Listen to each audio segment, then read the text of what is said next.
Hey guys, it's Jordan. Welcome to my house again.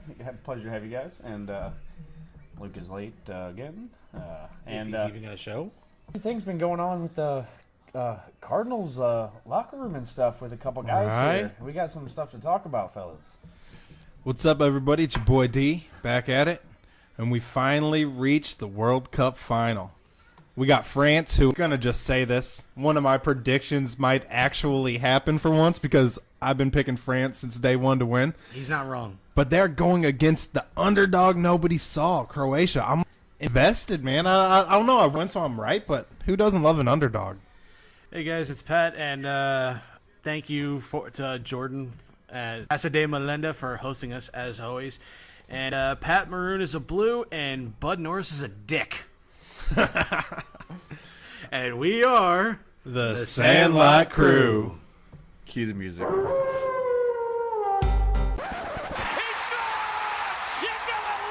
You play ball like a... Yeah!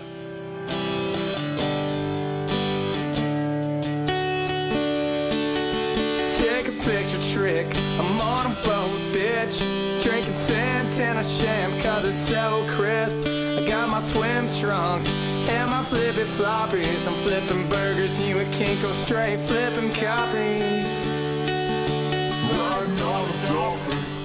Perfect. That was awesome. When I listened to it, I was like, damn, that was great. It's supposed to be, I thought it was Derek's line, but okay, all right.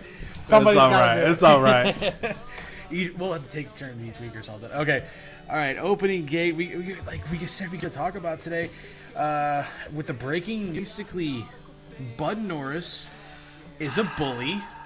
He's bullying the rookie Jordan Hicks, and Mike Matheny is letting it happen. No, this is something Jordan is just itching to talk about. Jordan, this is gonna be your opening gate. Am I right? Well, no, I mean, if you were going to go with it, I was just going to just continue with it. You know, you're going to give your two spiel, then I can give my two spiels, and then you know. Derek will tear you both apart, so... So if you want to start it off, opening gate, Patrick. Okay, so Bud Norris is apparently taking on this supposed veteran role in the locker room, and his intended target has been since day one, Jordan Hicks. Now the thing about him, he's been late a bunch of times. I get it. I can understand it why you'd want to be the vet to like basically get a fire under his ass. Say, hey, show up on the meetings on time. Now, Come on. Not to cut you off here, but kind of reminds me of somebody that we all know, putting everybody else on their schedule, Cutting people off. Well, he's not here right now, so it's kind of hard to. Either way, I think we know where I'm going with this. But go ahead, continue. Reminisce while we can. You have a point. So basically, somebody here needs to be the vet to pick on Luke to piss him off to get him here to show up on time. I guess, is that what you're saying, Derek? I'll take that role every time. But apparently, he's been relentless since spring training. He's gone on and Rook meetings at such and such time. You're gonna show up, and I'll admit it was kind of I guess I could see where Jordan Hicks is coming from. You probably need it because you're 21, and I think it was Ron today on the Fast Lane was just like millennials have no issue with time. They don't appreciate time. Yeah. So they don't like to be on time. He's a young kid, and yeah, you do things on your own basically. But to continue on, and it wasn't even just this team meeting stuff. Anytime his mistake throughout the season, Norris has been the first one there to criticize him.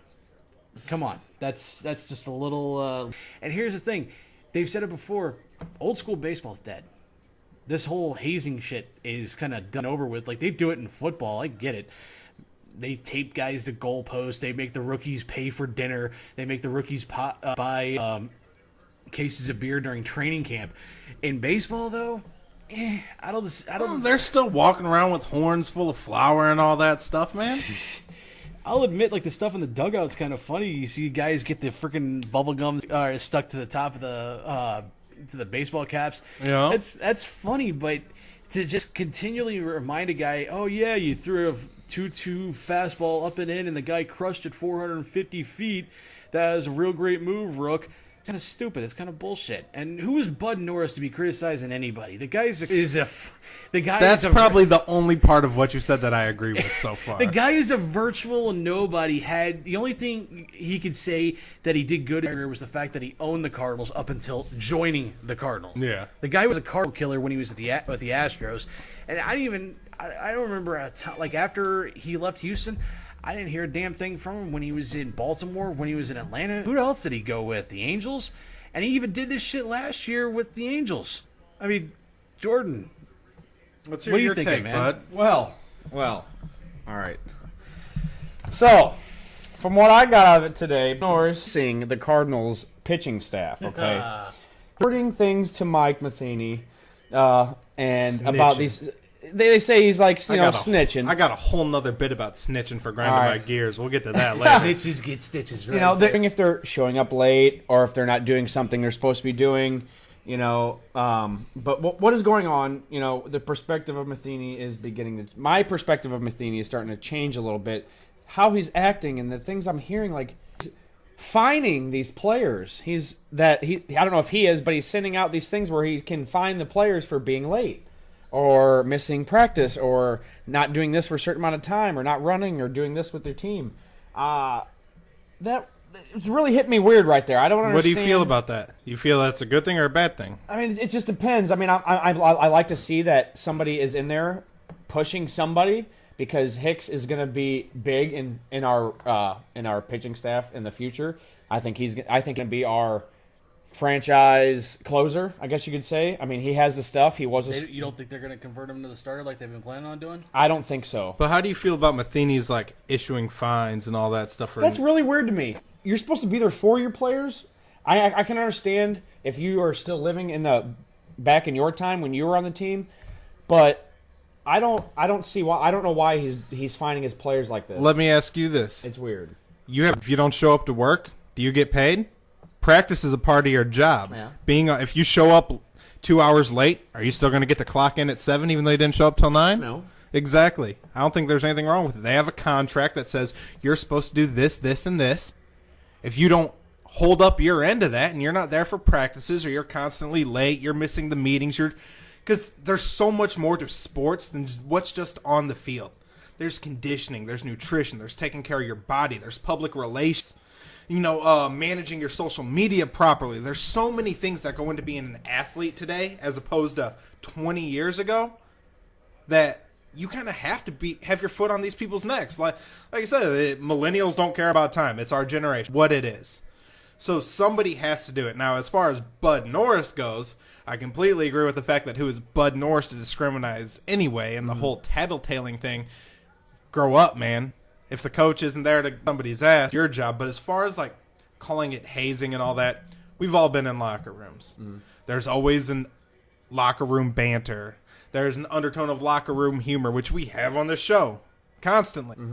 I wouldn't necessarily. Hazing is what happens to a college kid when he's forced to drink 30 beers through a beer bong in 20 minutes and risk his life. I wouldn't necessarily call it hazing as much as bantering. Yeah. But I think it's more of a constructive banter.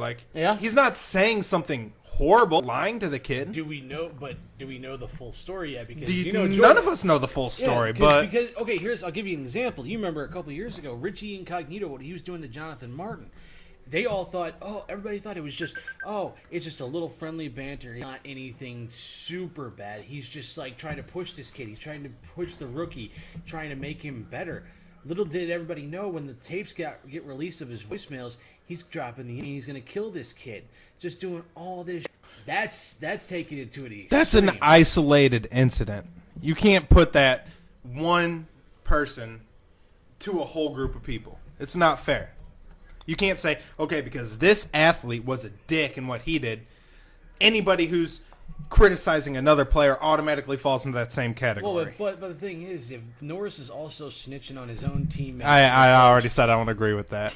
If he's snitching on his own teammates and he's doing all this shit to Jordan Hicks, it feels like it's a matter of time before other things start popping out and then people are coming forward and just being like, oh yeah, he's also a fucking prick. He's also cocky. He does all this other shit to everybody else. Now you also got to think too. This does not happen in the Cardinal locker room. This happens all around the league. in This is every gonna happen sport, everywhere. not just The baseball. most drama I could think of in a Cardinal locker room since Garrison in '88 or '82 when he got pulled off the field by Whitey. In all fairness, though, the Cardinals are pretty good at keeping their locker room their locker room. Then most of their stuff doesn't get out. You don't hear about how people feel about Matheny very often. Like, it's starting to come to the surface recently, but there's been some that we've all felt and seen on the field for years. So what's happening now is kind of like a culmination of what's been going on. It's interesting to bring that we don't normally hear about what happens with the Cardinals locker room, but the last 2 seasons now, it feels like Matheny's lost the locker room even more than he did last year. Absolutely. Like, was it last year? He criticized Molina. Yachty calls him out on Instagram. And then now he's not I didn't agree with that either. He's not talking to Fowler. Him and Fowler are not I talking. know. You're supposedly supposed to be $80 million to play right field. And you guys for haven't even had a conversation. Yeah, you haven't had a conversation in almost 2 months, and now it comes out that he's hired a snitch in Bud Norris to tell on his pitching staff, and that he's letting Bud Norris go off and fucking haze the rookies. Yeah, Come on. Here, I don't like the term hazing. Maybe banter. pick maybe on. a little mud. Okay, pick on. I'll go with He's pick picking on the I think rookies. hazing Fine. is the term. It is. And I don't think we've seen anything That's not extreme yet. hazing. Is he picking on him? Yes. Is he probably It's going a gotten to- little too It's far? gotten to the point where Hicks has even come out and said he at first he said, "And I don't know about it, no comment." He wanted to say something else. Yeah, but he caught himself. He doesn't probably wanna start any issues. feels picked on, like you said. But hazing is like an extreme term. I don't know if I'd use that. But the whole thing about Bud Norris going behind the backs of the players and telling on everybody, these are the people you're fighting with. Right. You're the one. These are the people who are supposed to have your back out there. That you're going to war. You don't go and tell on the people who are fighting with you unless it's going to be a detrimental to you personally.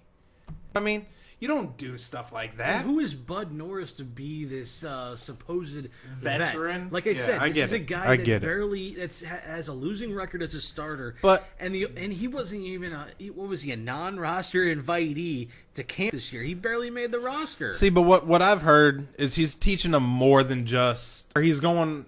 No, I'm not going to use teaching. He's getting on him about more than just on-field play. He's teaching him about locker room etiquette, traveling at clubhouse things that a young 21-year-old just wouldn't even think about and come over see. Like, say there's a set amount of chairs and some kid just comes in and plops down, when there's a veteran who's been here a long time, earned his keep, that should probably have that chair, and you could just stand up against the wall. Or when they get off the bus, the rookies run to the front of the line to get their hotel keys, No, I heard there's a lot more to it than just on-field play. He's teaching them a lot of league Yes. etiquette. Now, I say that that everybody is kind of taking this out of proportion a little too far than what it actually is.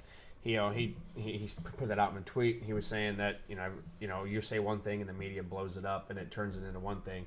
He's like, Bud Norris is a vet and he's doing a thing. So I mean, he put it out to the public that this isn't a big deal. I don't know. Like I said, they got that interview and went out to the world, and everybody reacted to this like this was terrible, big deal. But I got to give credit to Hicks though he got asked about it. He immediately said no comment.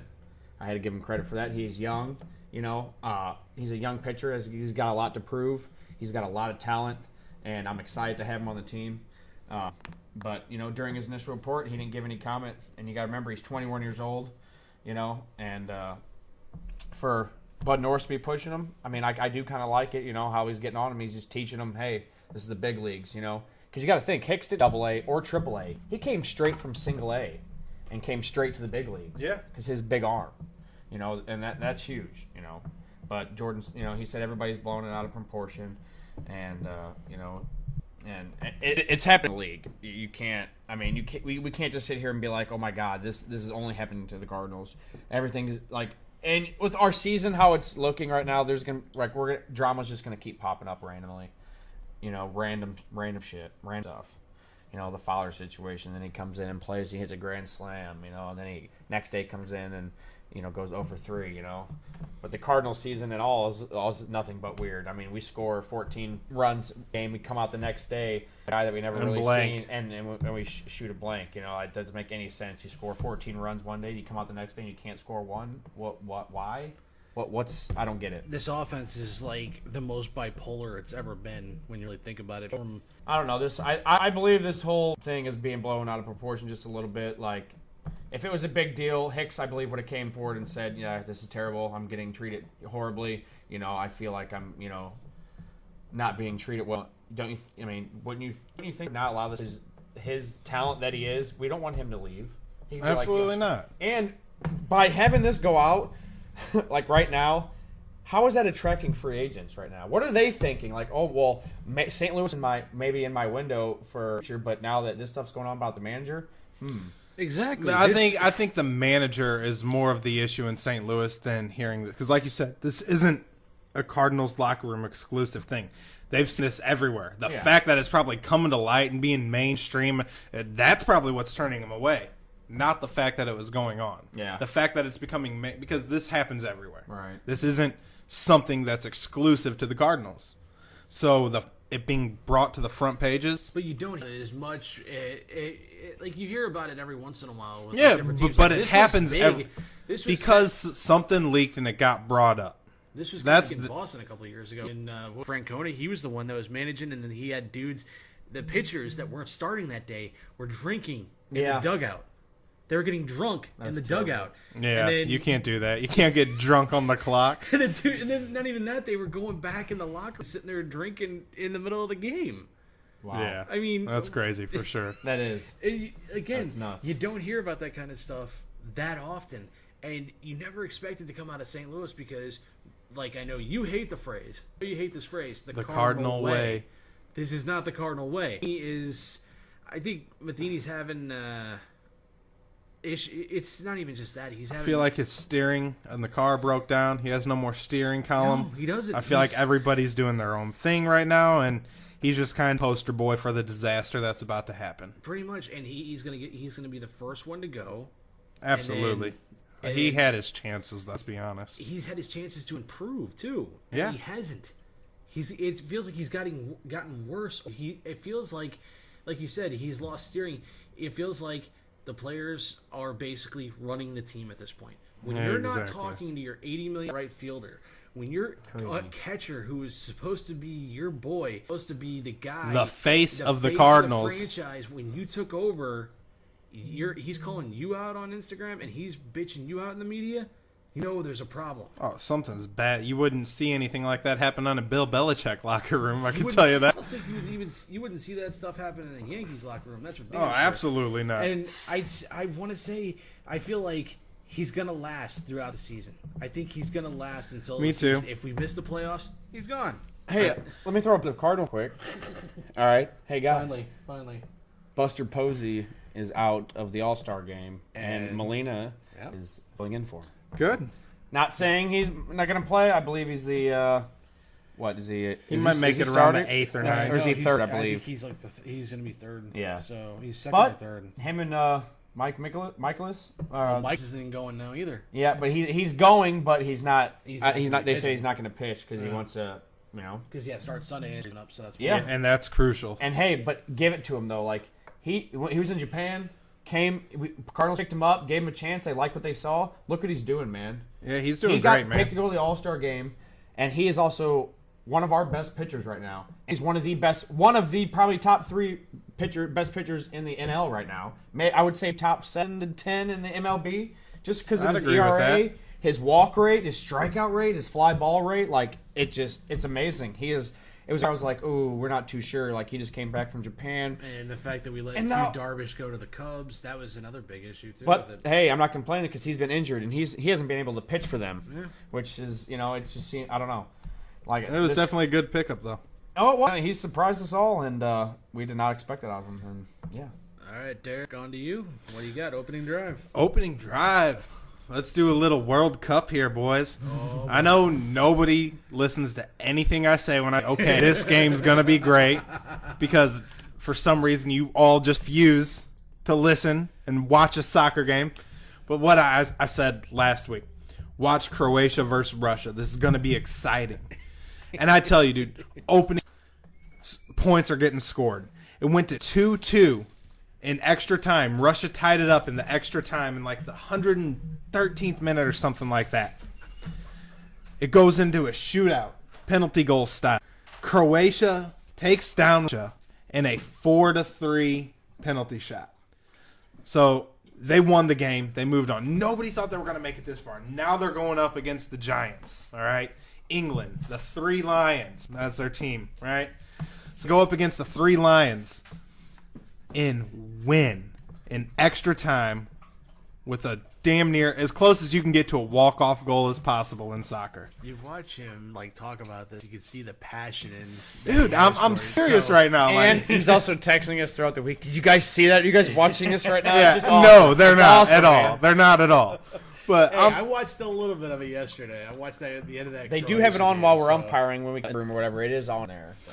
it's fun, man. I've It's been up at the exciting. station. They've had it on too in the break room, or in the common room too. So And it's just credit to nobody Croatia. wants to sit there and watch it. They've made it farther than they've ever made it. They're the second smallest wise to ever make the World Cup.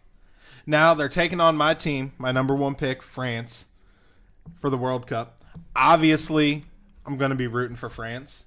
But if these underdogs win, I don't think I'm going to be too upset about it, except for the fact that I was wrong again. I know, but you've been right this whole way, you know. Yeah, so I'm really... Hey, seriously, I'd roll with it, man.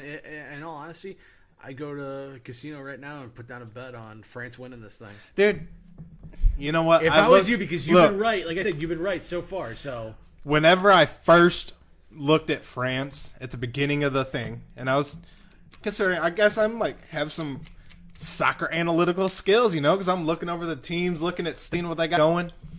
And at the time I was looking at this, France's odds were like 12-1. I wish I'd have just went and put $100 on that. Man. That would have been a sweet win. What about February or next year's sports betting will be here in St. Louis? I'm excited for I'm it. really Because excited. let's see. I am a sports betting fool. You I bet. mean, I'm going to be going up there every Saturday, basically, to bet on football during NFL because it'll be you can bet on games now, dude. you know what I like better though? I like time I betting tried on doing college football. there you man. go. There you College go. football's so much more fun to bet on. It is. The last time I tried putting a bet on anything was a Rams game against Arizona. That was when I went to Vegas. And Because the NFL is literally any given Sunday. Yeah. oh my god! Is Alabama going to cover the spread? Don't start quoting. More than likely.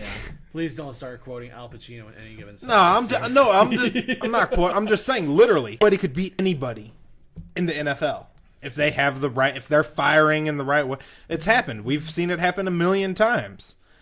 But they're in college. You got a lot more locks. So that's my opening drive. Since I know neither input on the cup, Jordan, what's yours? I will be watching the finals. The at least. finals. Yes. All I will right. watch the Who finals. are you rooting for? Hey, Croatia's never been there before, so I'll go with Croatia. All right. You versus me next Thursday. We'll see what happens. Sunday. Everybody tune in. All right, Jordan, go for it. All right, well, I just got some NFL things. I got some notable quarterback battles we got going on during camp. Tyrod Taylor and Baker Mayfield at the Browns, as you guys know, be a good competition. But as of right now, I'm gonna say Tyrod Taylor will be the starter week 1. He is a veteran quarterback. I would consider him a good quarterback. He's got some weapons with Josh Gordon, Jarvis Landry. You got Carlos Hyde in the backfield.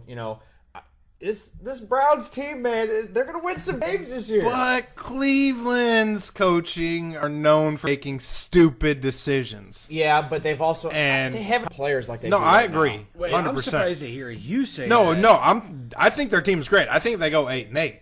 Absolutely. But I could also see them wanting to put their new poster boy on the front line. Maybe. I don't know. I mean, honestly, I would put money on it that Tyrod will be week 1 starter. And if it starts to go downhill and they're still not winning games and stuff's not going right, How many weeks does he have to lose in a row? I don't know. I don't think they're going to lose like people think they are. Say they do. What would you put if you were coaching? How many weeks in a row would Tyrod Taylor have to lose before you pull him and put him back? I would say 4.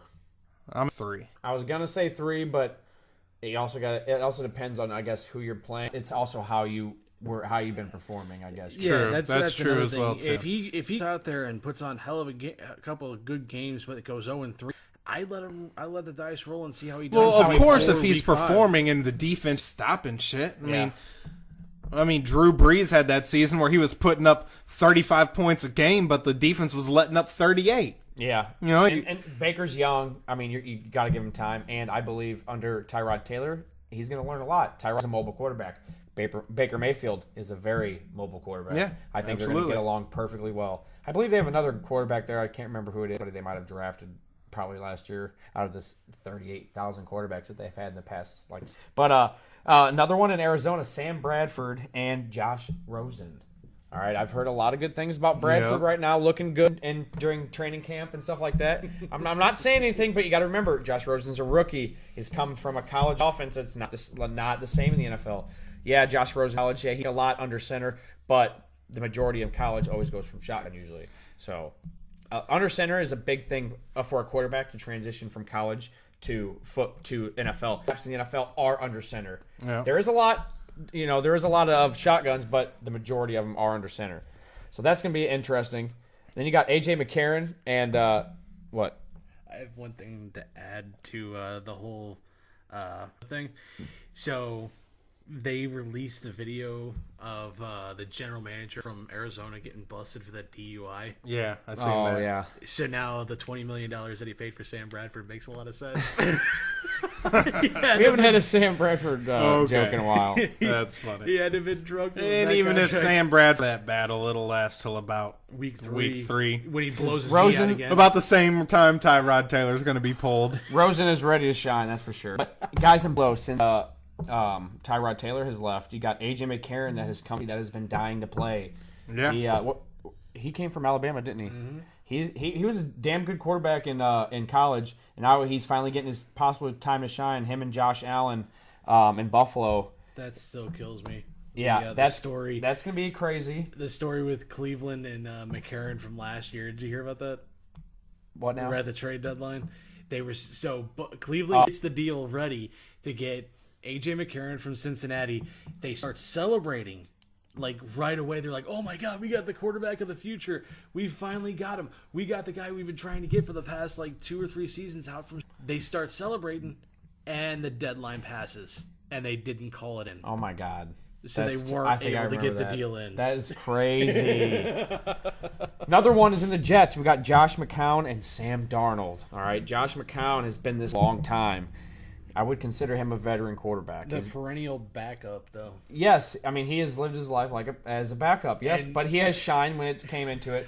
But he's been with some bad teams, and you got to give him that. I can't remember a quarterback ever getting his own commercial. Yeah. He had a commercial when he was backing up Breeze. He had a commercial for some was it petrol or something like that? Some oil company. Yeah, but so did the kicker. The only reason I know that is because his last name is Lutz. This is a backup quarterback, though. Yeah, they had a lot of Saints players on those pictures or those commercials, though. But I've never seen Drew Brees do a commercial like this, though. Unless it What was about him rolling around in the grass and Wrangler jeans with the kids?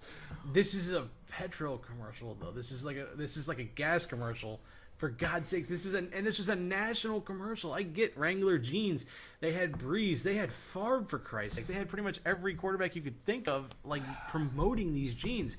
But an oil commercial, sitting there talking to a backup quarterback that didn't see a snap all year, even if the fucking Saints were up by 30+ points. Yeah.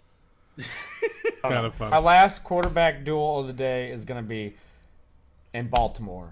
Joe Flacco and Lamar Jackson. Jackson is looking really damn good in training camp. I don't think that's going to be a battle, man.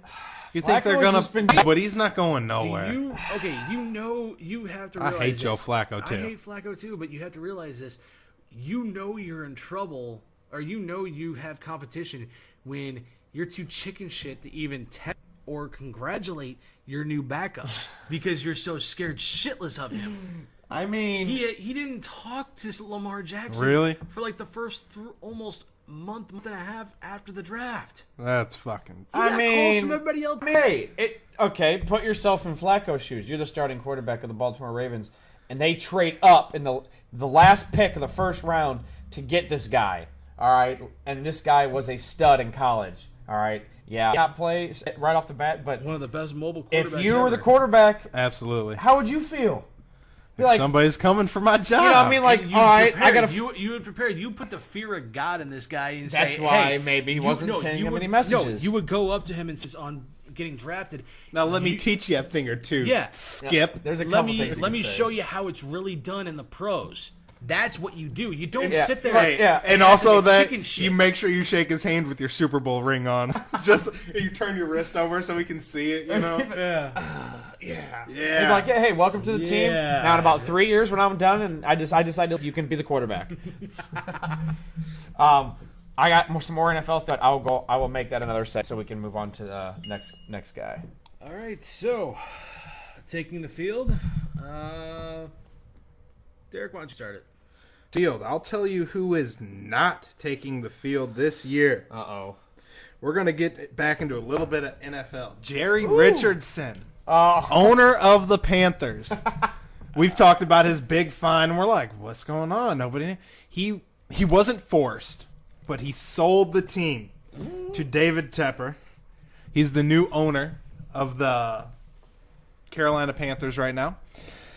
There's a bit of controversy with this new deal that's been going on, right? Because there is a 13-foot statue of Jerry Richardson in front of the stadium with two Panthers. Ridiculous ego, can you say? I feel like that's a bit obvious there. But when he was confronting reporters about what he's going to do, he said, I'm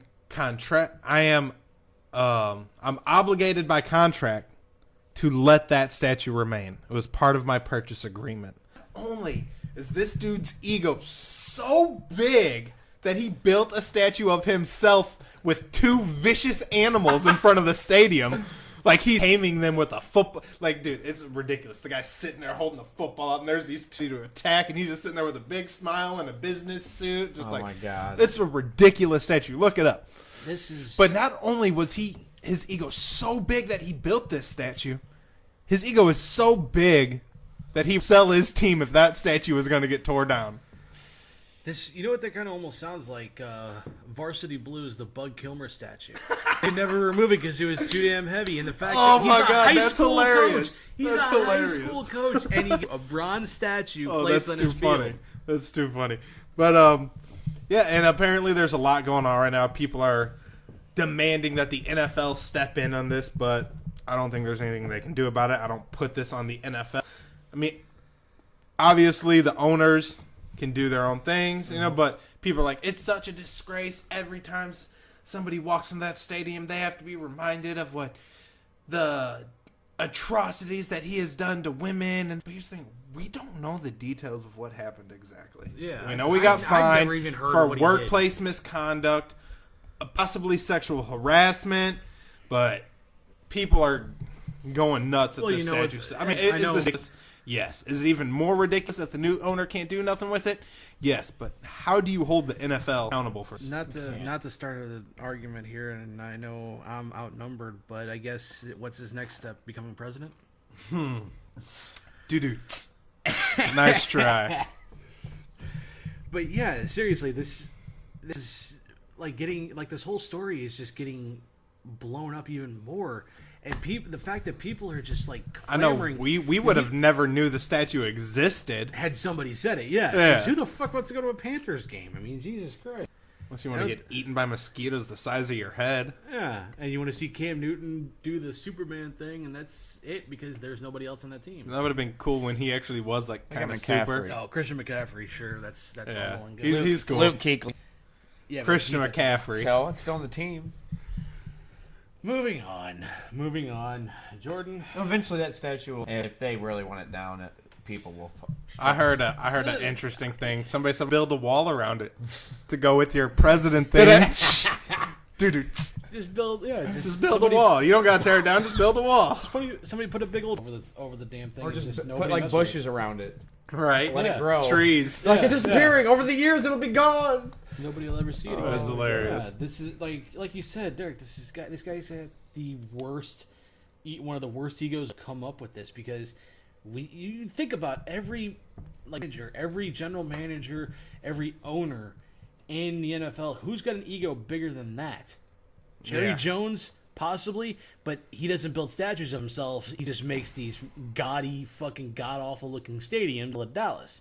Stan Kroenke, he does it for the money. He doesn't do anything else. But this guy, I'm just dumbfounded by the fact that this statue. I mean, It's weird. And then to negotiate that in the contract, I bet you he was not selling you this unless you find a way. I bet you they have a contract on the statue. Did you guys see the statue? why? Have you seen what it looks like? Check it out. Tell me that's not ridiculous. I mean, that's hella cool, though. I mean, it would be cool if he wasn't wearing a suit surrounded by Panthers. I mean, Why on earth? And his would you face wanna is keep- gold. Why on earth would you? wanna Everything keep on that the there? statue is silver colored except his face. I would It's love to gold. know how Why they negotiated. on earth- Love to know. Again, why on earth? Why would you want to keep there? You think him?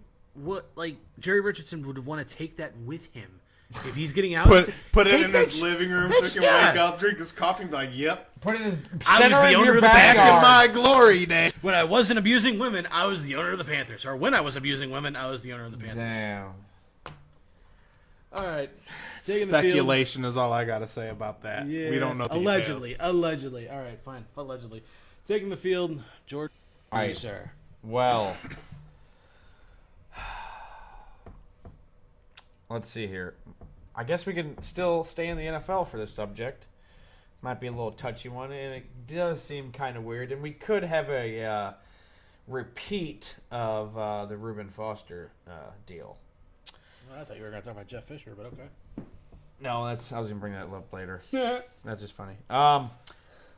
Well, Buffalo Bills running back Sean McCoy, former girlfriend, let's remember that key word right there. Former girlfriend told police she believed the Buffalo Bills running back set her up, and apparently his home got in it for a robbery while she was home, and apparently they went after specific jewelry that she had.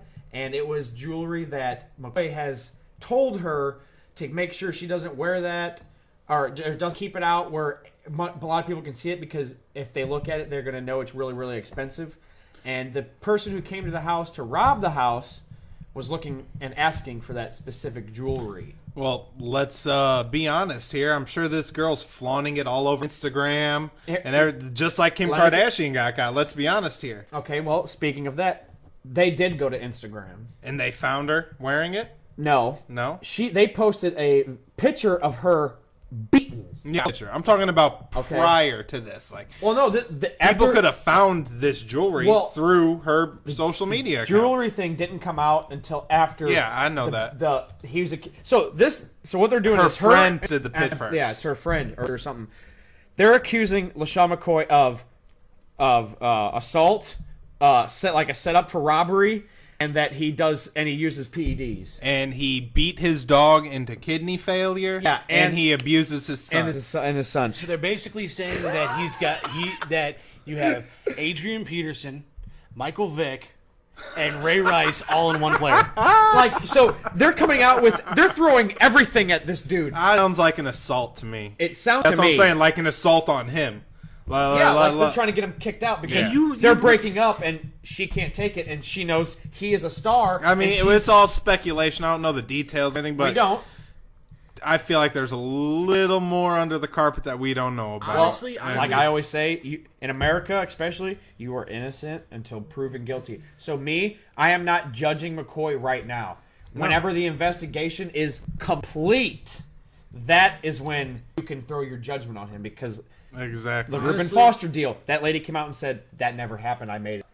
Exactly. So honestly, I'm surprised that this all coming out because, dude, I've been a fucking Shady Boy fan for a while. Yeah. I fucking love Shady when he was in Philadelphia. Beast. Dude, yeah. Awesome fantasy player. He's fun to watch. That's one of the reasons why I became a fan of him. Fast as hell in Madden. Yeah, dude, he's an explosive player anytime he steps on the field. Yeah. And you see him outside of football. The dude's like one of the most humble guys. He still okay. Yeah, I feel like this is was an attack, an assault on his character. There was a commercial 2 years ago. It sounds like payback if I had to be pert and just make There was a couple years ago when he was when I think he was still in Philadelphia. You guys remember this commercial? It was a Nike commercial for the dead of winter. Gronkowski's in it. Ben Roethlisberger's in it. And Ndamukong Suh's in it. You remember this, right, Jordan? Yeah. When he comes running and he's and his mom's saying, "Bye, LaShawn." That's like what he wanted in there because he still loves his mama. He's still a mama's boy. Of course. The dude is like one of the most humble dudes when he talked to him about like football. Gives all of his props to his offensive line. He's like, I wouldn't be able to do it without these guys. When he was in Philadelphia, he gave props to his teammates all the freaking time. And see, the initial post that came out on Instagram made it sound like he did this personally. Like, because it was, you're a woman beater. You've beat your dog. You do PEDs. You have dirty needles laying around your house. Blah, blah, blah, blah, blah.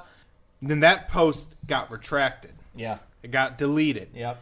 The person who posted it said it got deleted because the victim's lawyer asked her to. Yeah. But then on Facebook the following day, somebody else posted that was some sort of relation to the victim that he didn't do this. Belief he sent his goons to do it. They said that she identified the guy as a black man. He was wearing a ski mask. And of course he was. And they were specifically targeting certain things. They said like these specifically set up to do this. Not set up, but they were like this wasn't a random because incident. criminals never have a plan. Right. It could have been anybody who's known you your whole life. Now, of course, McCoy is instantly denied the accusations. He said he hasn't been in direct contact with any of these people. This is an ex-girlfriend, all right? And it so she came rebuttal with that statement. Well, how did they know to come after the jewelry that you got me and that you've told me to always keep up because it's so expensive? First of all, why does he need to come after your jewelry?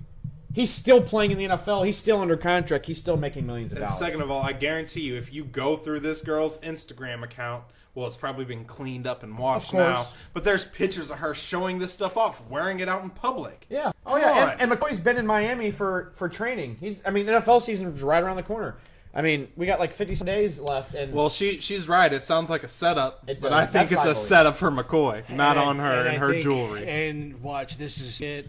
Shady McCoy like a 2-game suspension from Roger Goodell, guaranteed. I don't know. Because Roger's much of a prick. I like. I hope they just take a stance, stand back, and let the investigation play out and see what happens before they make any decisions. You gotta, that's all I can. He could agree with that. Like you said, innocent until proven. I hope no actions are taken until the investigation is completed. And they also said that he has cameras set up. So they'll be able to see him. Obviously if he was involved, obviously he wasn't the person who did it. And they would, if he was involved, they would have already said, well, he wasn't at training camp this day. Like that should have already been. Exactly. That would have been just, I don't know. That would have led. Yeah. So obviously he didn't pursue this. Whatever else needs to come, I think the investigation will show. So let's let justice do its course. Stand back, hold your judgment, and see how these things play out. We've seen them go both ways. Apparently, this isn't McCoy's first accused of assault. He was sued in 2013 by a woman who claimed. And then Eagles running backs, he used to be Eagles running back, assaulted her before kicking her off the party bus. This is back in 2013. That's crazy. Nightclub in 2016 with an off-duty officer. He got into an altercation there. I don't know, man. He just turned. It says he just turned 30 on Thursday, and he's entering us with the Bills, and with his previous 6 seasons with the Eagles.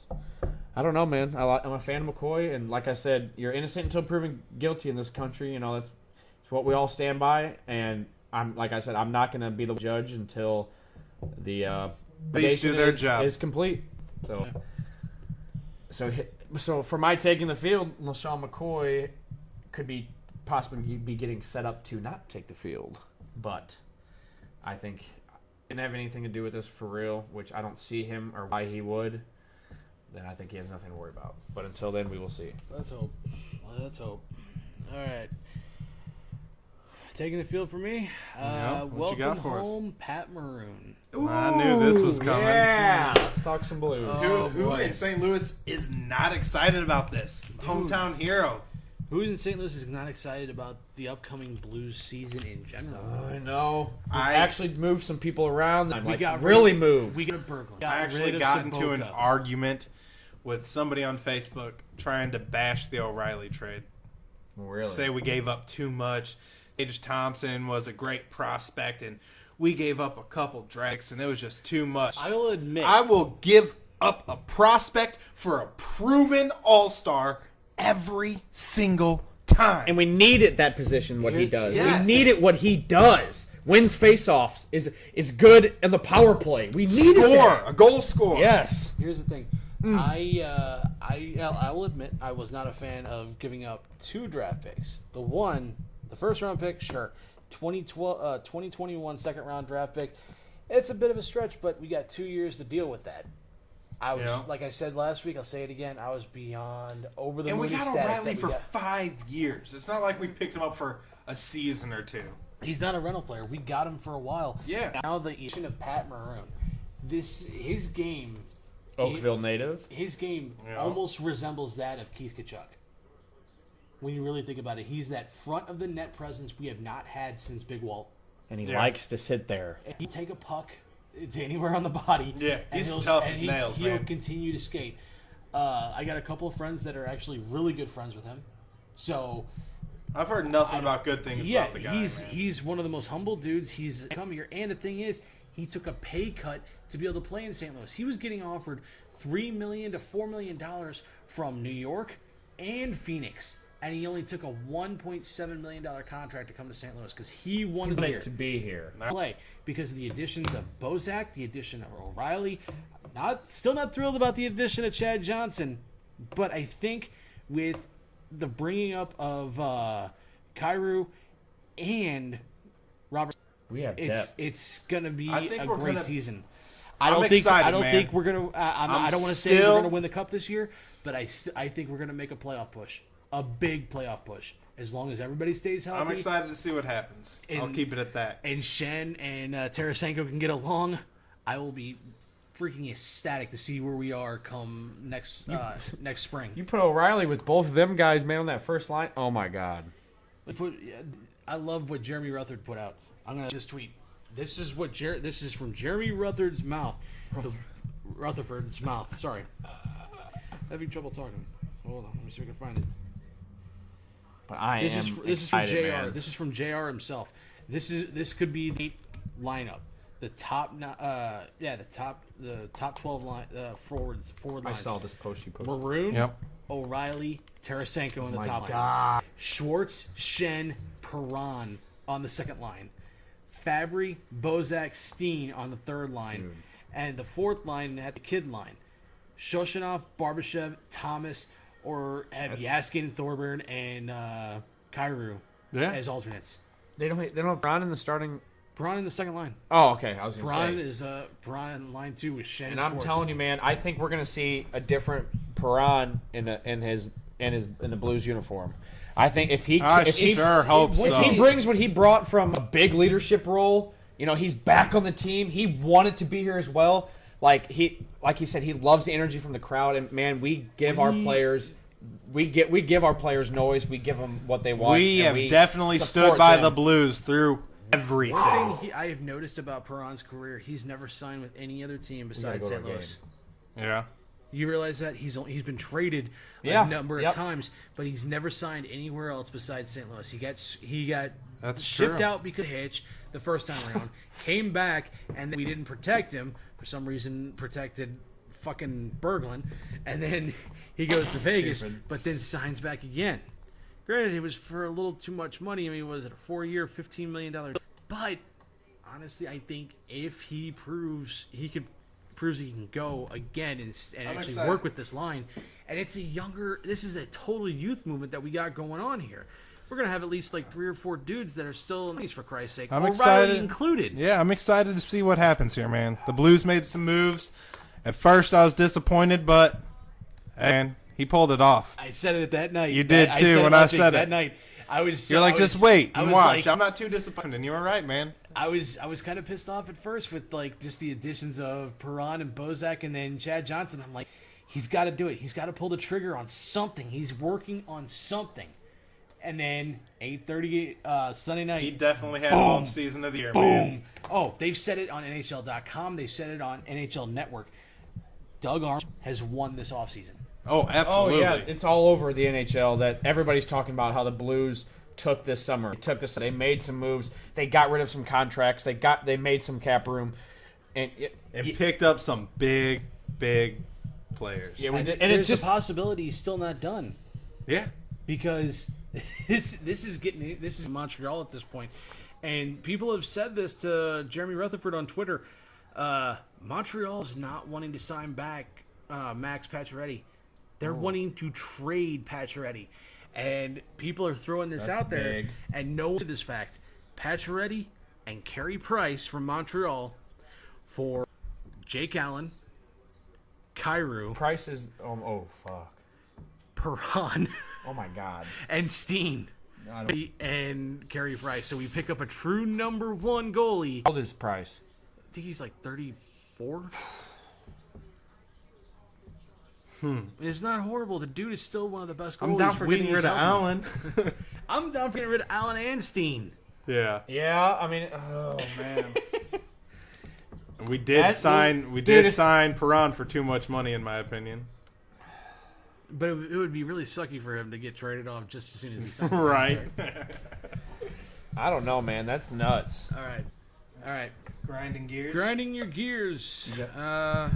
Derek, Grinding my gears. what is I'll tell you what's grinding grinding my gears. Oh boy. The fact that the NFL is now reducing the amount of punishment that's being handed out to players who PEDs if they're willing to tell and set up other players, coaches, staff, etc. Where did this come about? did not hear this. Yes. What? How crazy is that? So this is the whole snitch thing you were talking about. Yes. Yes. If you start telling on other people involved in your PED use, they'll reduce your punishments. By how much though? Matter how much. That's not the point. I mean, well, come on. Like if you get your face in a 4-game ban, not getting paid, and then It doesn't matter. It's not like you got tied down and hazed into using PED. well, you never know. No. There is nothing okay with this policy at all. Yeah, That's the exact reason I hate Jose Canseco. Fucking jack off. He fucking tricks off his career, so he wants to tell everybody so we get back in the spotlight. He's going. I don't like this policy at all. I think it's a bunch of bullshit. You can see this head. Good. The fact that somebody would even commit to tell on other people. Nuts, dude. Dude, nobody put a gun to your head and made you do that. Could you have been influenced? Oh yeah. Well, guess what? Take the high road. You're a fucking adult. Take what you have coming to you. If you fucked up, you tried to cheat, why in the hell are you going to try and drag anybody else down with you? And why would the NFL encourage people to do that? These are the people you're fighting with on the field, to have your back, to protect you, to save you. You tell on me, guess what? If I'm a lineman and you're a running back, I'm sidestepping Oh my God. and watching your ass get plowed every this- single time. This comes back to the whole adage: Telling- snitches get stitches type. I mean, yeah, but it's beyond that, man. This is your team. This is a bond. You have loyalty to each other, respect for each other. Do you know that there's people on your team that might be doing something a little shady? Yeah, of course. We've all been in locker rooms. We know these things. And if you decide to participate in that shadiness, Luke even said it like. why one of in the first weeks of hell podcast. do you think it's okay for you to drag this other people down with you because you fucked up and got caught? I hate that. I hope that this does not become a standard protocol amongst NFL players getting caught. Because I will just, if I wasn't already, I will be upset with the players, not the league anymore, if this becomes standard practice for what they're doing. Yeah, that's Right now I'm upset with the league, but I will be upset with the players if this becomes standard practice. Yeah, that'd be That's terrible. So that's what's grinding my gears. I don't know if anybody else can match the emotion I brought to this. I really but- can't at this point. Once I'm NFL sitting there starts, trying to think. how do you follow what's that me up? off at this point? It's just like, damn, I got nut. What the hell? I can bring something into this, I guess. Okay. Is it Luke? No. All right. So this weekend, a lot of people saw it. We all saw it. We talked about it before we went on. DC called out Brock Lesnar in the middle of the ring. All right. Called him out. Well, that's not even the start of it, though. I know. They brought him out he called him out in the middle. He come up there. He pushes him. Blah blah blah. Everybody saw this. All right. What's grinding my gears is I do not want to see the UFC bring WWE into this. Like, I understand you bring X people from that fought in the WWE to UFC and they fight in there, but I do not want to see acting. I like the real shit. I love the weigh-in. It's shit. It's real. It's hardcore. Their adrenaline's going. They're like they would beat each other's ass. Yeah, it's not honest a show. emotion. It's not a show. Yes, that's what I love to see. Now, granted, Brock Lesnar entered that ring, and when I saw his face change, like to me it was like, okay, everybody's saying this is set up, but like he came in there and he was like laughing. He's like, okay, this guy's gonna call me out in the middle of this, in the middle of a pay-per-view, blah blah blah. Millions and millions of people watching at home. He's gonna call, and then like he got in the ring, his smile turned to a like instant like, okay, I'm about to kill you right now, and he gave him a nice push, and he goes flying back. He did give him a nice push. Did you see, I mean, it looked like he barely tapped him, and he went. I mean, honestly, But Cormier had a great comeback, man. What I love, though, is that one of the guys in Cormier's camp came over and tried shoving Lesnar. The guy's barely 5 foot tall, and he's shoving Brock Lesnar. yeah, that's not. Are gonna you work. kidding me? But just really what Some people are a bit bold. guess I you don't could want say. to. You saw Dana White like instantly grab a hold of this guy. He's like, he's Yeah. gonna kill you. And Get did the you fuck see away from Dana him. White laughing too? Yeah. He's like, come on. And come I'll on. admit, like Jordan said, this felt like a total WWE style work. And I even said it before. It felt like this was set up from the second main event card. From what was it, Nagaro versus Lewis? They fought like a couple of schoolgirls that didn't want to actually touch each other. That match gets over with after Herb Dean even gives both these guys, the referee Herb Dean had to tell these guys, start hitting. 20 seconds left to go in the second round. Tells them to start hitting. They didn't do a damn thing the rest of the second round. They barely did anything in the third round. Somehow Lewis ends up being the winner. Weird. Which I lost money on that. But then here's where it gets even worse. That match felt like it was a total setup. Brock is then ushered out from the back into To the crowd. main row, the front row. During the main event, and he's sitting next to guys like Uriah Faber and Anthony Kiedis from the Red Hot Chili. Yeah. And then, he gets called out. And I've never heard Brock Lesnar ever be able to put on a good promo when he was in WWE, and then he actually put on a halfway decent promo. Nagoro's a piece of shit. Meshek's a piece of shit. I was out here watching the heavyweight disaster. DC, I'm coming for you, motherfucker. And he breaks the camera. Oh yeah. That's one thing nobody talks about is the fact that he shoved the microphone out of Rogan's hand and into the camera and breaks the camera. Yeah. That He is sounded hilarious. legit like, let's go, dude. Like, Brock Lesnar's an animal, dude. Dude, the dude's. How can you deny the man? I mean, obviously he's a power. But Cormier had a great line. He's like, "Okay, push me now, but you'll be sleeping later." Ha! And then he tells him at the very end, he's like, hey, like, Brock, get out of my ring. I got some pictures to take. Yeah, great. And then he jumped up on the stool. He jumped up on both the ring. belts, with both that's belts. his shit, dude. And now they said longest time Lesnar would have been like a super fight or something like that. But I think this fight is going to be one of the super fights. That has to be a super fight because Jones can't Jones is keep an his fucking idiot, shit dude. straight. He could have went down as one of the best fighters He in the would, world, dude. That dude. guy. He He's would the have only went guy down. to see, too. He would have been the best. Hey, he's.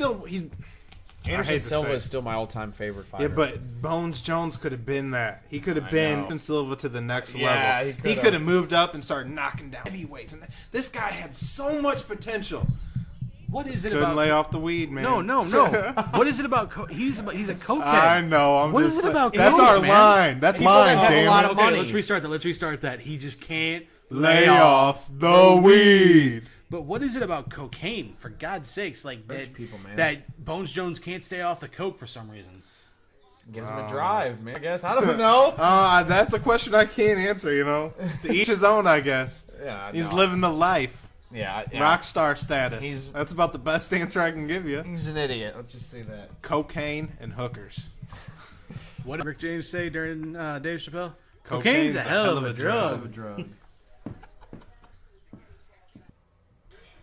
So what's grinding my gears, they were talking about this on 101. Wheeler brought this up. Yadi Molina, honestly, I think should be a Hall of Famer. Yadi Molina is one of the best catchers in the game. Yadi Molina is a proof as well. Does he have the stats of, say, somebody like Albert? No, but Albert is Albert. But is he consistent, though? Fuck yeah. Absolutely. And for these writers to say, oh, because he's a better defensive catcher and offensive hitter, he doesn't deserve to be in the Hall of Fame. So- Yet they're willing to elect Guy Piazza, and Piazza was barely a 275 hitter, and the only thing he did right was hit home runs. How many Golden Gloves do you have to win to be qualified for the Hall of Fame? I wonder. I You don't have to be qualified. You know. I'm just saying, like, apparently how defensive stats and the fact that you've picked off more people at first base, second base, and even third base than any catcher in the last 50 years, jack shit. And he's the because that's not a game-changing position to be in. That's not a game-changing play to happen. That's what I'm you're, saying. You're fucking sitting there with like a one-run lead. You got runners on first and second. You do a snap throw to first, ends the inning. There goes the That's rally. huge. He's done that Threat's so over. many. Nobody did that So better many than times. Yachty. Nobody's done that better than Yachty. no.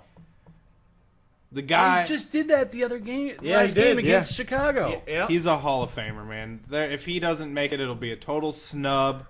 And I can't see how anybody would support that. Yachty Buster doesn't. Lee is like one of the very few. He's the one of the minorities of the baseball writers that say he's a Hall of Famer, and I can't believe that.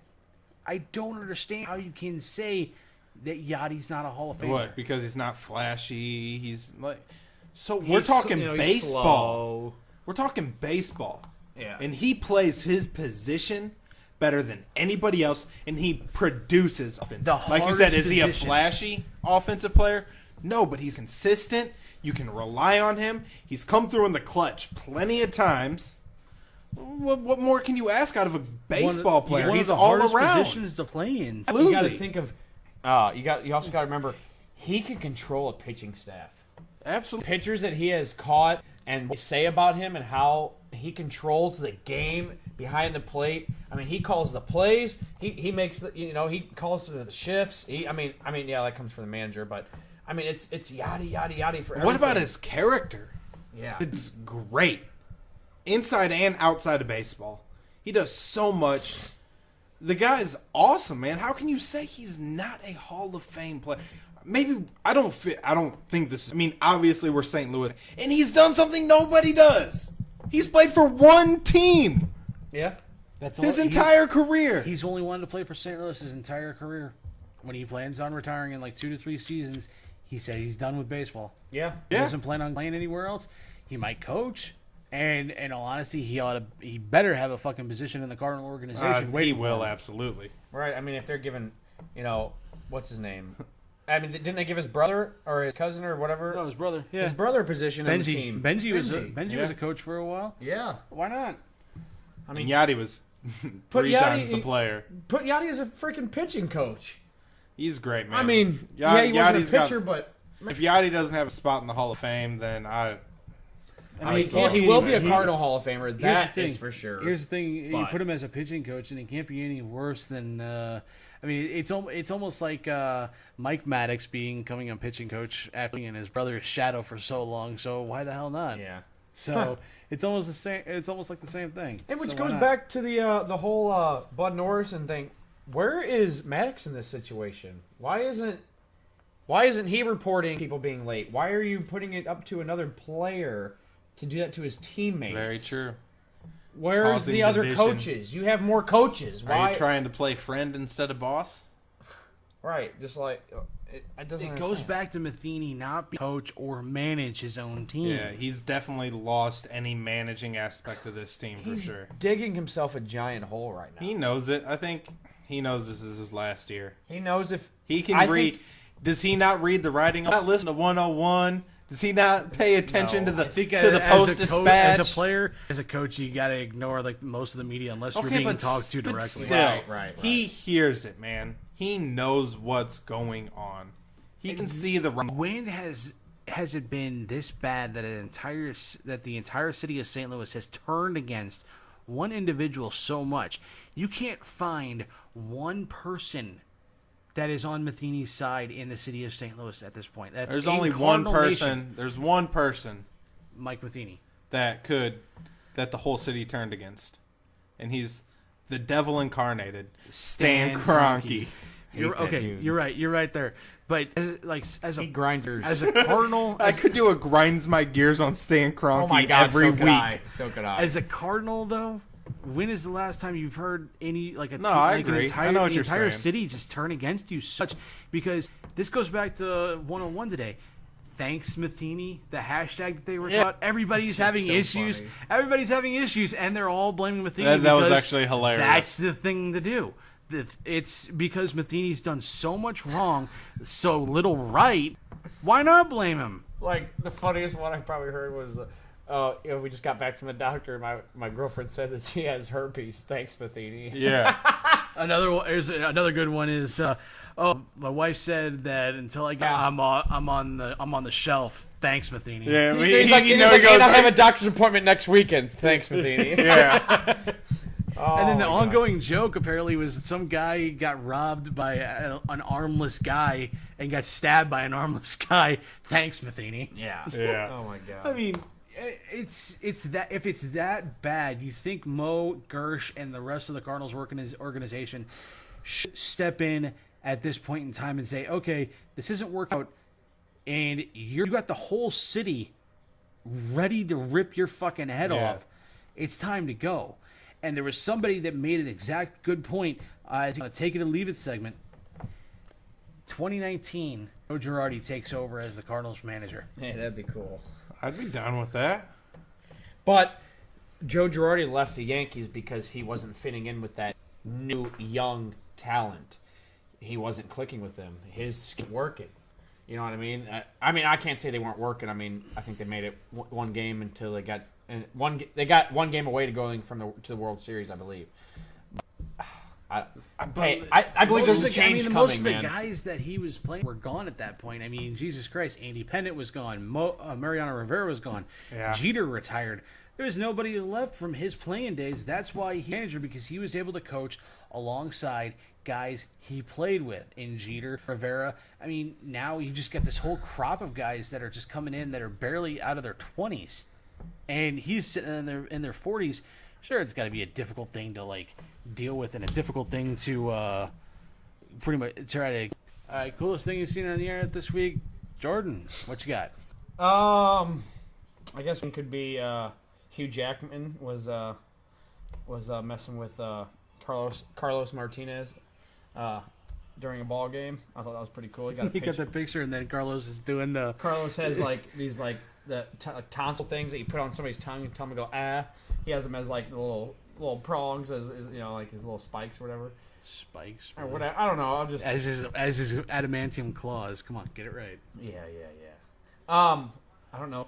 That's actually pretty cool. I thought that was hilarious. There was a massive fight that this was, I think, this was like last week or something though. Australia and Philippines, the basketball teams, got in a massive fight on the court. This one like just checks this guy, and this big old other guy comes in with a big old bow and just knocks this dude down, and then it just comes into a pushing fest, and then everybody's throwing bows, comes into a big fight. It just, I don't know, it was just crazy. I didn't really see too much on the internet this week, for real. I mean, Hugh Jackman, man, that's kind of big in that whole basketball fight. I don't know. It's weird. You think that most of why would they? I don't know. I got nothing on. Okay, there's this one-legged waste management guy. He his leg and jumped into a lake at a golf tournament, and then they tackled him to the ground, and his buddy's like, he has one leg! He has one leg! Derek, coolest thing you've seen on the internet this week? All right, coolest thing I've seen on the internet this week. It's actually on my Facebook page. Yeah, I might be tooting my own horn here a little bit, but not really, because I'm actually tooting my fiance's horn. See- that sounds so dirty and so wrong, but let's just roll with it. It fits with me. What can I say? But okay, here's the story. I think she's hilarious, like all the time, and she's like the laugh at her own jokes kind of person, and I'll laugh along with her, but I'm laughing at her actually, not with her. But this week she actually did something that I legit was like on the ground laughing. It was hilarious. So I get off of work, like an 11-hour day, working outside. I'm hot. So I'm in the shower, and I want a beer. I pick my phone, and I call her. She wouldn't answer. I'm banging on the wall. She finally comes in. She's like, what do you want? I'm like, baby, please get me a beer. She's like, no, Derek, no. I'm not getting you a beer. You can get one when you get out of the shower. Baby, please. Please, I beg her. Fine. Close the door. Like 3 minutes later, this woman walks into the bathroom with a sippy cup full of Bud Light for me and goes, here, you want to get babied? I'll be you. And I legit took it from her and just busted up laughing. That is the funniest thing she has done since I've been with her. And it was like a hats off. I'm like I was a proud daddy, you know, like, oh my God, I'm grooming you into an actual smartass. This is great. This is hilarious. This is the funniest thing you have done ever. Congratulations. I was actually like not upset at all. I thought it was really hilarious. The only part that sucked that I learned about this is you can't drink beers through a sippy cup because it comes out foamy. You have to take the lid. Yeah, I had to take the lid. I legit Is that pressure? Yeah, I legit tried. I take a drink and it just came through the little holes as foam, and nobody could do it. So I had to take it off, but it was an A-class act by her. Hilarious. I love you, baby. It was the best thing you've ever done. All right, our weekly shout out for Crescent. That's fucking awesome, dude. She got me. Oh my it was God. Good. I didn't even say anything. I just started laughing. Smartass 101 right there. Learn from the best. What can I say? All right. Coolest thing I seen on the internet this week. It was the 20th anniversary of the formation of the NWO. Hulk Hogan told the fans, "Just stick it, brother," and he joined up with Hall and Nash. The formation of the NWO. I thought that was pretty cool. It's been 20 years. Way to make me feel old as shit. I know, dude. I still remember that happened. Yeah, Bash me the too. Beach, 90. Actually, no, it was 21 years, I think. It's 21 years now. So 21 years to the date this week.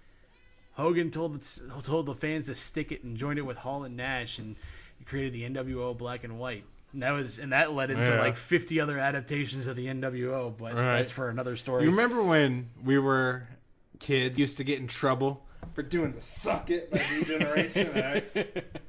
All the time, dude. I can't All tell the you how time. many times I got my ass whooped by my mom for doing that shit.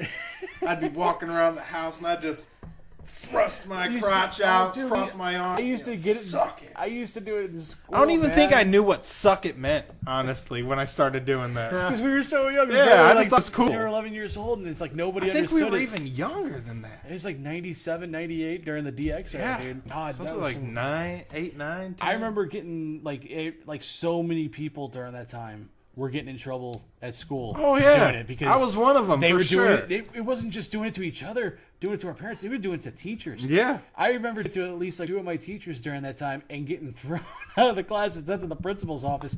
And again, remember what I told you? What was it last week or the week before? I got grounded from watching I wrestling. got grounded watching wrestling for like almost a month. That's too funny. Oh man, but it's feeling old as hell, dude. And you got to think about it too. It's like, remember when Hogan first joined up? He wasn't that big, but then you notice like the 2 weeks later, dude, he's ripped. He's even more ripped as shit. And the pythons are even. You talk about taking vitamins. He's definitely taking something along the side. Right. There. Good God. Oh man, that's too funny. All right, so need my progress report. Yeah, let's basically? hear it, man. Keep us right. updated. Progress report for me for the dropped another 3 pounds, so I'm weighing in 32 less than what I started. Nice. That's awesome, dude. And a little tidbit, according to my wife, we are old as hell.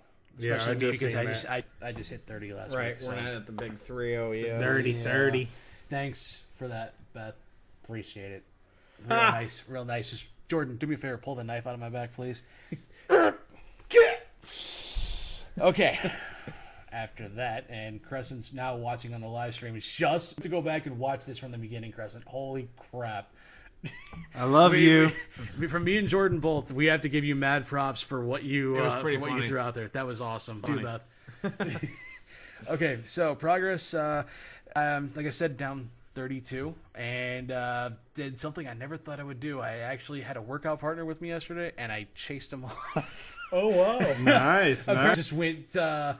I went way too hard. We did like stretching, rope war, and then shoulder workouts. By the time he got to cardio, dude, he was done.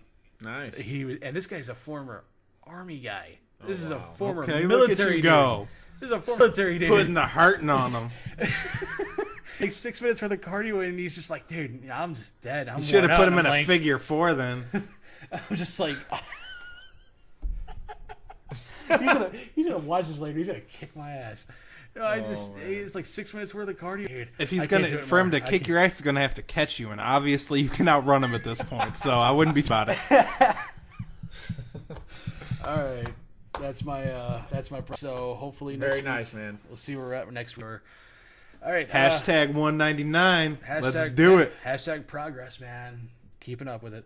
All right, Mama's calling, and I honestly, Mama's calling towards Luke. You fuck.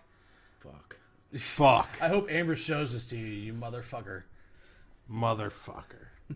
Fucker. All right, Mama's calling.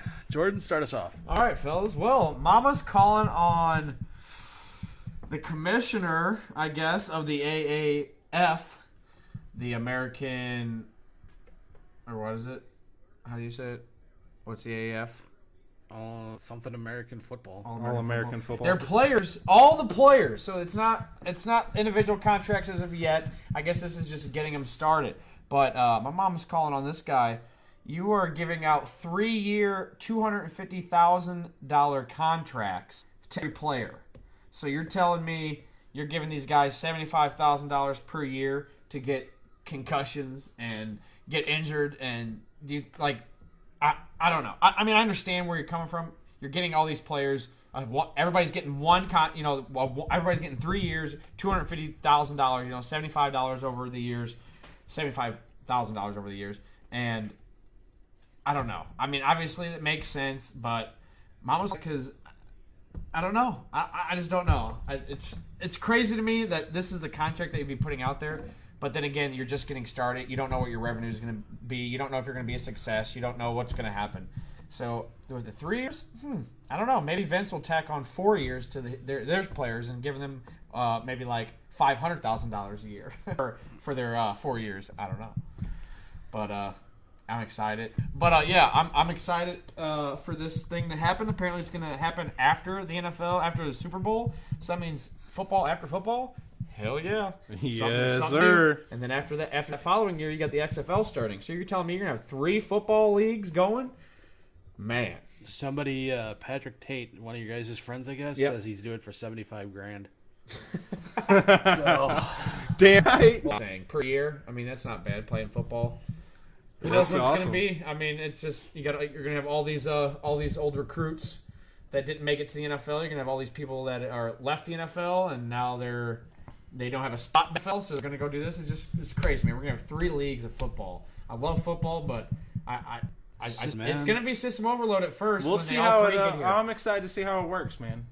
I'm excited to see the I want to see difference. what they do. I want to see the difference between the AAF and the XFL. I want to see how much of a difference that's going to be, because it's just crazy how the AAF just came out and it's like, all right, we're going to be a league next year, and then the XFL came out, all right, in 2 years we're going to be a league. Like, it's that many. If they're going to have that many people, is there that many people playing football?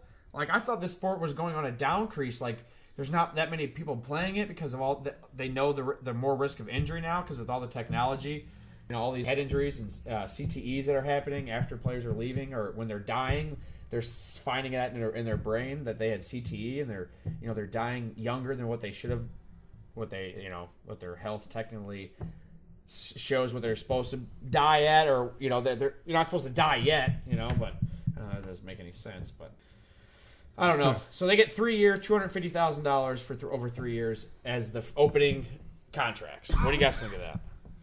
What happens, man? I'm excited to see how it's good money for people who would have that aren't making anything. Yeah, exactly. I mean, you look at it like that. I mean, yeah, It's like $250,000. That's basically what they're going to be needing to pay back in doctor bills.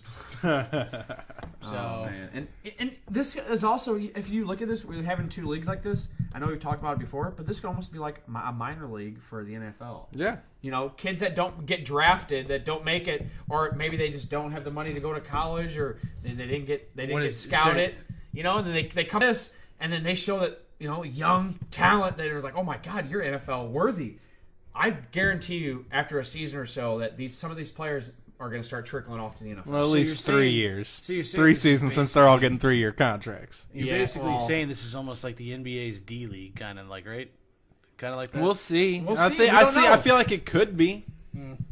We'll see how it sets up. Do you think Johnny Football will make a move from where he's at to one of these leagues? Oh, he's killing it in the CFL, from what I hear. Yeah. Maybe if he wants to come back and play American style, because CFL is a whole different world compared to the NFL. So, Yeah. So, all right, Mama's calling. my mama's calling. Terrell Owens. What the hell is wrong with you? His big fight for getting into the Hall of Fame finally happening. And now he refuses to go to the ceremony. No, they've also said that He not will gonna not be mentioned. acknowledged. Yeah, They're not going to acknowledge him him because he wants to give his speech at his alma mater, Yep. Texas. Yep. And he's upset that he's not going to get acknowledged.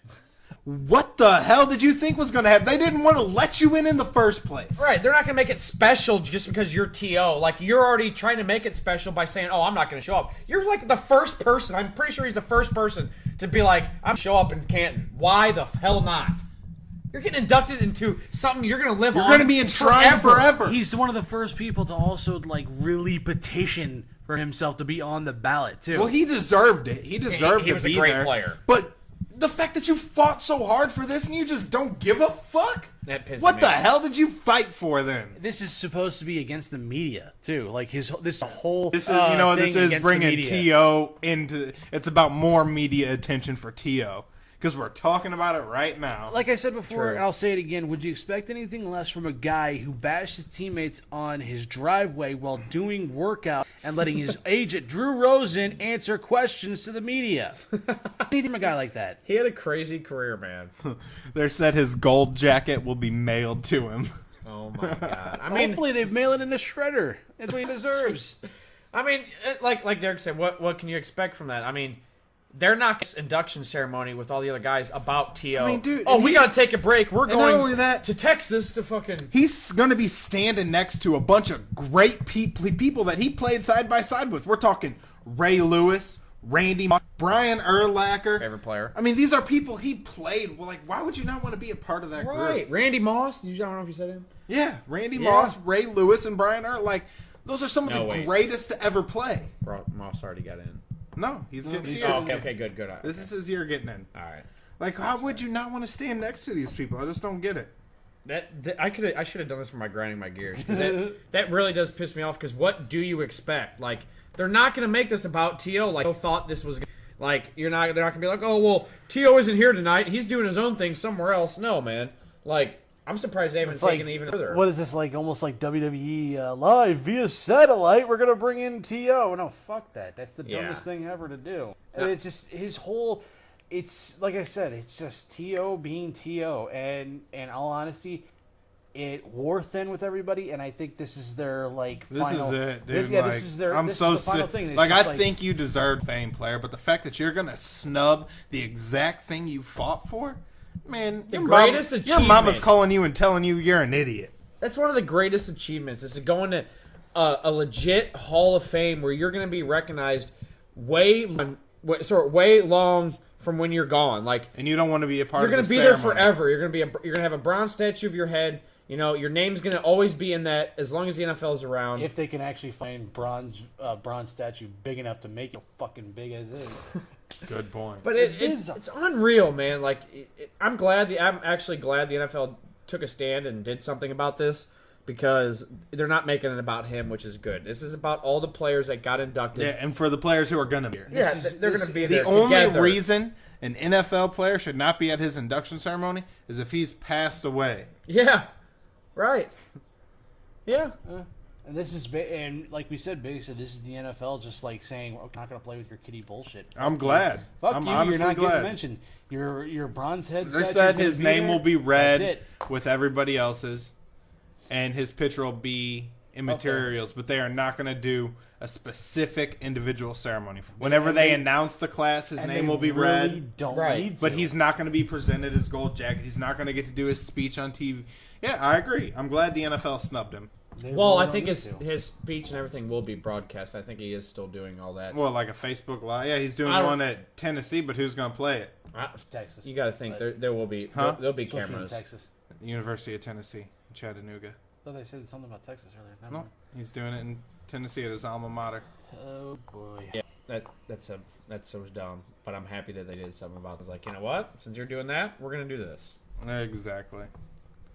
So, that's my mama's calling. Get your act together. Well, if you haven't got it together yet, you're going to. Terrell Owens, get your act together. That's according to Derek. And your mama is calling you pissed off. Idiot. Pat, mama's calling. All right. What do you got? This is kind of bringing back a story I talked about a number of weeks ago. Mama's calling WWE for their pettiness, and it's finally come back to bite them in the ass. And you guys remember the story I talked about, that Ring of Honor was attempting to put on a show at MSG, and they were basically told, no, we're not going to be done that. The WWE told them no. They don't want anybody else putting on a professional wrestling show in hallowed halls of Madison Square Garden. So WWE's like home beyond home. Well, it fell through, and Ring of Honor wasn't able to do it. The story broke today that it's now back on. This time, it's a Ring of Honor and New Japan Pro Wrestling show. So, the second biggest company in the world in WWE. Is getting together with Ring of Honor now? And they're going to put on a joint show, and it's going to be NJPW versus ROH War of the World show at Madison Square Garden, and it's the night before WrestleMania. How's WWE feel at the Madison Garden? I don't think they're going to be too happy when they realize this has happened, and I don't think they're going to be too happy knowing that they're going to be doing this show the night before WrestleMania, the biggest show of the year, and That's they're going to put this kind on. of That's awesome, super actually. Ballsy by ROH and NJPW. Yeah. And the fact is, they're going to throw on probably one of the best shows they've had in the last 10 years combined. And if they're like it. And if they're planning on doing what I think they're going to do, they're going to throw in possibly final night for Kenny Omega before he jumps to WWE and a few other guys. Yeah. A lot of these guys are probably that's probably going to end up being their last show for New Japan and possibly Ring of Honor as well. And the All In show right now has got WWE coming after a lot of guys. Like they're trying to bring back Cody Rhodes. They're trying to bring in Kenny Omega, a number of different dudes. And this is basically a big giant FU to WWE into their face. Like you said, it's ballsy. I like it. Oh, I can't wait for it. I can't make the All In show in September. I think I'm going to try to make one instead. There you go. That'd be awesome, man. March of next year, it's going to be in Madison Square Garden. It's going to be one of the best shows, too. All right, so final thoughts. Do we want to bash Luke some more, or do we just want to wrap it up? I think Luke has done enough bashing of himself lately, so we'll let it slide. All right, final thoughts, Jordan? Final thoughts. I guess I could do two short ones. I'm excited for the Blues. Their off season has been very well so far. If there's more to come, I'm excited. But if there's not, I'm still happy with what Army did, and I'm looking forward to the season.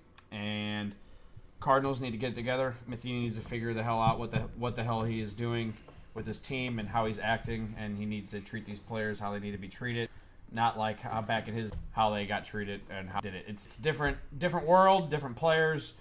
everybody has different feelings, and you know you got to treat it like a ball club. You know, you're all professionals. Act like it. You don't need snitches. You know, you guys aren't here. I'm finding you all. How about you? Yeah, how about paid you just do that? informant. Right. You know, Like you got- Derek says, stitches get snitches, or snitches get stitches. In all fairness, you said that, not me. That's I so was cliche. speaking- That's I so was- cliche, I bro. was speaking on your behalf, though. I mean, come on. but In favor of my viewpoints, but I did not say that. But yeah, so Carls need to get together. Fowler needs to start hitting, and let's just say this will be a totally different club next year. Derek, final thoughts? Go France! I need a right prediction on my side. That was short. The summer That's needs. all you need to know about this week. Go France! The summer needs to wrap up quick. I'm ready for Blues hockey. I need hockey back. Let's go Blues. Let's go Blues. And we are the Sandlot Crew. It's going fast and I got a nautical thing. Pass me the